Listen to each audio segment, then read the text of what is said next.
Hi everyone, this is AJ and welcome back to the channel. The Batman, Matt Reeves review. Let's talk about this film.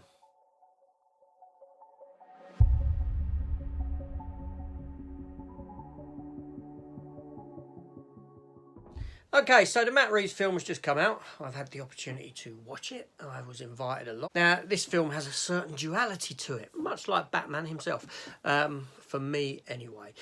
So the story for this film, I'm not going to go too much in detail because I don't want to spoil it or give away anything in the story context. But it follows Batman. We're introduced to Batman at the beginning of the film. I'll come into that. But, you know, you've got the Riddler doing what the Riddler does, but he's some sort of murdering psychopath. And he's leaving little clues for Batman, little letters for Batman as he's killing these high-up individuals within Gotham City, like the district attorney, all these sort of different people. Because the corruption within Gotham City runs rife all the way from the bottom up to the top highest levels. Obviously, you've got Jim Gordon, who's a decent cop, and there are some other decent cops around in the fray. You're introduced to Zoe Kravitz as the Catwoman. You're introduced to the Penguin, and all this sort of stuff. Now, the film isn't a mystery per se, although you see Batman more as a detective in this, doing a lot of detective work. The mystery isn't a sort of whodunit, it's more sort of the reasons why it's being done more than anything else, which come to pass and you find out about half an hour before the ending of the film. And then in the end you have this sort of action sequence where bombs are exploded and Gotham's sort of flooded. I'm not going to go more beyond spoiling it like that for you. When I say flooded, it's kind of like the sea walls are blown and the water comes crashing in and major design flaw in Gotham that they built sea walls and then decided to build the city lower than the sea level, whatever. Just nonsense, that part of it. But, you know, I'm going to go into the good of the film. Okay, I really like the opening.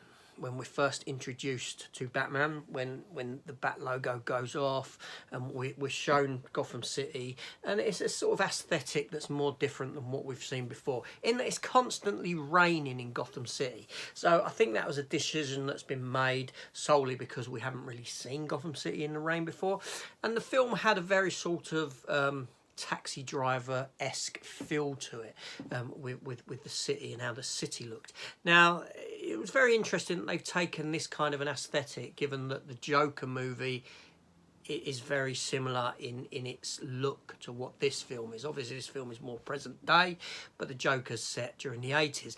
But you could see a sort of similarity between the two. I don't know if it was that worked for that, so they've decided in this film to give it the same sort of a go. Now, with this opening scene, I liked how you saw certain criminal elements on the ground, people robbing, things like this. And when that bat signal came off, it was like Batman wasn't even there and they were scared of the shadows, not knowing that he's in the shadow. I love that stuff. I thought, well, you know, that's really good. I like that, right? But then you jump forward to other parts in the film and you've got Batman and he's invited into, you know, essentially invited into crime scenes by the police to detect, because he's got this relationship with Jim Gordon where he's working alongside him. Not only that, he goes knocking on like a club door to go in and see the Penguin running this club, and I'm thinking, okay, this is like a contradiction here, because on the one hand you're telling me now that Batman criminals are afraid of the shadows because of the Batman, but then he's exposing himself as, I'm just this fella walking around in this suit dressed as a bat, which is kind of sort of nonsensical and stupid when you consider that the Batman, you know, the fear element of Batman should be that sort of mystique and that is it a supernatural being type of a thing and all this sort of thing that's instilled in the criminals. But when you've got him doing this on this side of things, and that it kind of clashes those two ideologies, those two ideas within the context of the film. Now, yes, the film runs for 3 hours. And is it too long for 3 hours? Yes, it is too long at 3 hours. It could have done with being trimmed by about half an hour in length. There are some scenes which are pretty slow. Obviously, you know, with the acting in the film, I liked... Robert Pattinson, call him Pattinson. I liked his performance. I liked his Batman, but I didn't like his Bruce Wayne. Right. Zoe Kravitz, I think, stole the film for me. I think her Selena Kyle was far more compelling a character than Robert Pattinson's Bruce Wayne and Batman. You know, he's far more Batman in this than what he is Bruce Wayne. Yeah, it's very Batman-esque. It is very, you know, Batman is there a lot, but a lot of it is Batman just stood around looking Batmanish, staring at things, looking, and you know, and with Jim Gordon by his side. So there is that. So that element of it, you know, you're harking back to the days of the 1966 Batman film and Batman TV series with that sort of element of stuff, and also to the sort of Batman and Robin movie of 1997, because we haven't really seen Batman do that sort of a thing since those sort of days. So that's a bit odd considering the grittiness of the film and realism that the film tries to give you, especially within its villain side of things. So the relationship between Batman and Catwoman on screen I thought was very strong and fantastic. I enjoyed that element of the film, and you know, I wouldn't mind seeing a sort of Batman Catwoman team up movie more so than what this gave you already. You know, the acting is fine in the film. It's, you know, everyone does their parts very well, plays their parts. I didn't necessarily feel that the Riddler was the Riddler. He's not comic book Riddler, obviously. He's leaving this riddles, but he's this fella in this sort of gimp mask who just, you know, who's a psychopath. But there's a turn of events at the end of the film where he believes that he's in cahoots with Batman, and I like that element of it, and how he sort of, his intelligence has manipulated Batman and given the Riddler what he wants, so to speak. There's this sort of stuff going on. Alfred, obviously played by Gollum, he's not really in the film too much whatsoever. That was like a wasted opportunity of casting there. John Turturro as Carmine Falcone.